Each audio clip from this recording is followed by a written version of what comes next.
Okay, happy Wednesday racing, bayang karerista. Shoutout lang tayo saglit, no? Happy racing kay Boss Ronald Susim.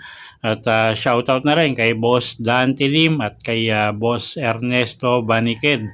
Okay, happy racing sa inyo mga boss. At Wednesday racing nga tayo, no? At para sa week na to, meron tayong 5 araw na karera.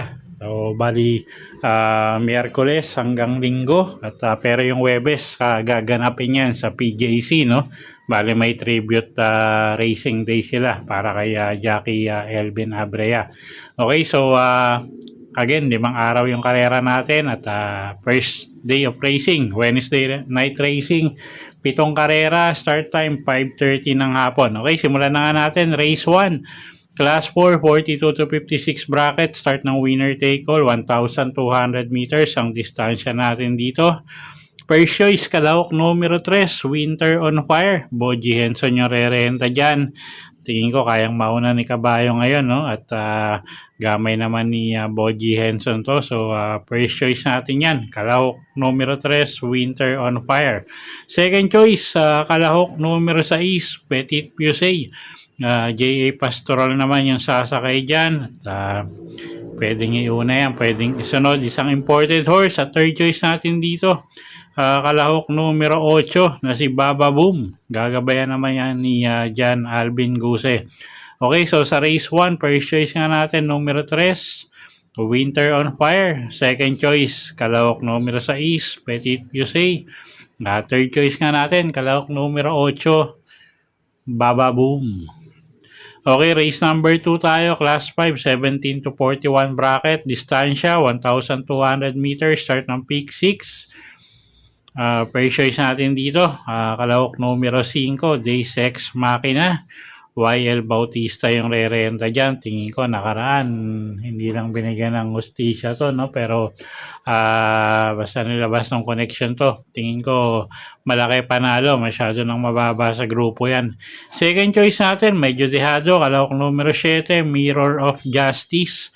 Ryan M. Garcia naman yung re-renta dyan. Medyo mababa rin sa grupo yung kabayong yan. So, baka makachamba. Okay, sa race number 2, first choice nga natin, kalahok numero 5, Days Ex Machina. Second choice, kalahok numero 7, Mirror of Justice. Okay, race number 3 tayo, class 5, 17 to 41 bracket. Distansya, 1,200 meters, start ng peak 5. Okay, first choice natin dito, kalahok numero 3, Bishop Blue. YL Bautista yung re-renta dyan. Medyo marami tayong nakikitang matulin dito, no? So, baka mapabor sa mga stayer or mga disunod or deremate. Second choice natin dito, yung kalahok numero 8 na si Walking on Sunshine. Sasakay naman niya ni Ace Aguila. Third choice natin, yung kalahok numero 2 na si King of Sipocot. Gagabayan naman niya ni JM Estorque. Okay, so sa race number 3, first choice nga numero 3, Bishop Blue. Second choice, kalahok numero 8 na si Walking on Sunshine. At third choice nga natin, kalahok numero 2, King of Sipocot. Okay, next race tayo, race number 4. Class 5, 17 to 41 bracket. Distansya natin dito, 1,200 meters. Start ng peak 4. Okay, single na natin to. Kalahok numero 7, California King. Masyado nang mababa sa grupo. Tingin ko kahit medyo maiksi distansya, kayang rumemate, no? At basta ilabas lang ng connection or walang abiryang mangyari kay Kabayo. Tingin ko kaya yung laban. So, single na natin yan. Kalahok numero 7, California King. Kung gusto yung maglagay ng pang-protection, tingin ko pwedeng magbigay na rin ng laban. Yung kalahok numero 2 na si Shining Thunder. Okay, so sa race number 4, single na nga natin to. Kalahok numero 7, California King. Kung gusto yung pang-protection, pwede yung numero 2 na si Shining Thunder. Okay, race number 5 tayo. Class 5, 17 to 41 bracket. Distansya, 1,200 meters. May 8 kalahok tayo rito. Price choice natin dito. Kalahok numero 6. Arcturus. Gagabayan niya ni Pati Dilema. At medyo nag-i-improve na yung mga takbo niyan. So tingin ko mag-uumento na yan. No? Second choice natin. Kalahok numero 8 na si Catalytic. Gagabayan naman ni John Alvin Guse. Medyo maganda post position niya. Pag nauna yan, tingin ko malaki panalo. At third choice natin dito, yung kalahok numero 1 na si Primavera. Sasakay naman ni Boji Enson. Okay, so sa race number 5, first choice nga, kalahok numero 6, Arcturus. Sa second choice natin, kalahok numero 8 na si Catalytic. At third choice nga natin dito, yung kalahok numero 1 na si Primavera. Okay, next race tayo. Race number 6, penultimate race, class 5, 17 to 41 bracket. Distansya natin, 1,200 meters. First choice natin dito, kalahok numero 6, Mount Payungan. JR De Ocampo yung re-renda dyan.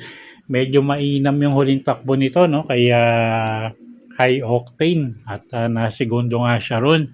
So, tingin ko ngayon medyo gumaang laban. So, tingin natin malaki panalo nga. Second choice, kalahok numero 1, Amarant. Nagagabayan naman yan ni Jeff Sarate. Basta ilabas lang no connection. Tingin natin malaki rin panalo niya. No? At third choice natin dito, kalahok numero 5, Chiller. Sasakay naman yan ni Mart M. Gonzalez. Okay, so sa race 6, first choice nga, numero 6, Mount Payungan. Second choice, kalahok numero 1, Amarant. At third choice, kalahok numero 5, Chiller. Okay, race number 7 tayo. Last and final race for the day. Class 5, 17 to 41 bracket. Distansya, 1,200 meters. Paratingan. At halos lahat to may panalo, no? So, kung may kursonada kayo, dagdag na lang kayo. Price choice natin dito, kalahok numero 1, Axis Deviation. Nagagabayan niya ni JL Santiago. Medyo tingin ko pag nauna malaki panalo, no? At wala tayong nakitang medyo kayang sumabay sa area nito. So, price choice natin yan. Second choice, kalahok numero 8, Johnny Bunny. Pabs Caballero naman yung re-renda dyan. At maganda post position yan. Pwedeng isabay. At siya nga yung second choice natin. Third choice, kalahok numero 7, Snow White. Sasakay naman yan ni CM Pilapil. Okay, so sa race number 7, first choice nga natin, numero 1, Axis Deviation. Second choice, kalahok numero 8, Johnny Bunny. At third choice nga, kalahok numero 7, Snow White. Okay, so yun po yung mga giya natin para sa araw ng Miyerkules, February 4, 2026. Sana po yung makatulong sa pagpili nyo ng mga tatayang kabayo. Inulit ko po, kayo pa rin po masusunod kung sa inyo itataya yung pinagpaguran yung pera. Good luck po at happy Wednesday racing, bayang karerista.